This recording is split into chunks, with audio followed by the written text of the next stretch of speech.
Assalamualaikum warahmatullahi wabarakatuh.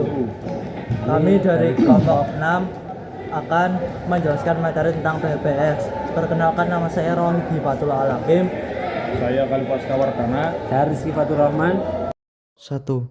Pengertian PBX atau Private Branch Exchange adalah sistem telepon privat yang digunakan dalam suatu organisasi atau perusahaan untuk mengelola dan menghubungkan panggilan telepon internal maupun eksternal. Dengan PBX, perusahaan tidak perlu menyediakan satu jalur telepon publik untuk setiap karyawan, melainkan cukup beberapa jalur yang kemudian dihubungkan dan dikelola melalui sistem PBX. Cara kerja PBX. Panggilan internal. Saat suatu karyawan menelpon karyawan lain menggunakan ekstensi, PBX akan langsung menghubungkan kedua perangkat tanpa melalui jaringan telepon publik. Panggilan eksternal. Jika karyawan melakukan panggilan keluar, PBX akan menghubungkan keluar jalur telepon publik PSTN atau VoIP sesuai konfigurasi.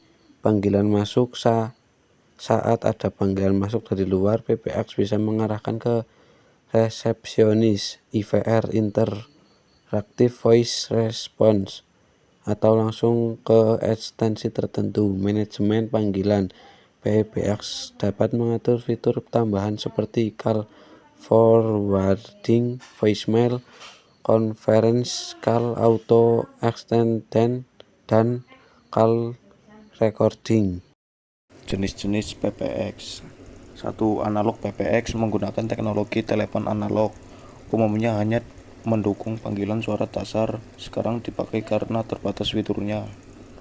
2. Digital PPX menggunakan sinyal digital. 3. IP PPX atau VoIP PPX menggunakan jaringan IP atau Internet Protocol, memungkinkan panggilan telepon dilakukan melalui jaringan komputer atau internet. 4. Host atau Cloud PPX.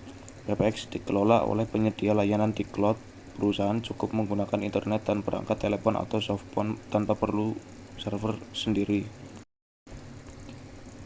Fungsi PPX menghubungkan panggilan internal antar karyawan tanpa melalui jaringan luar, mengatur jalur telepon eksternal untuk keluar masuk panggilan, menghemat biaya komunikasi karena tidak semua pengguna butuh jalur telepon publik sendiri, memberikan fitur komunikasi tambahan seperti call forwarding atau alih panggilan, call holding atau menahan panggilan, voicemail, auto attendant atau menjawab otomatis, call conference atau panggilan konferensi, call recording atau rekaman panggilan, meningkatkan produktivitas dengan komunikasi lebih cepat dan terpusat.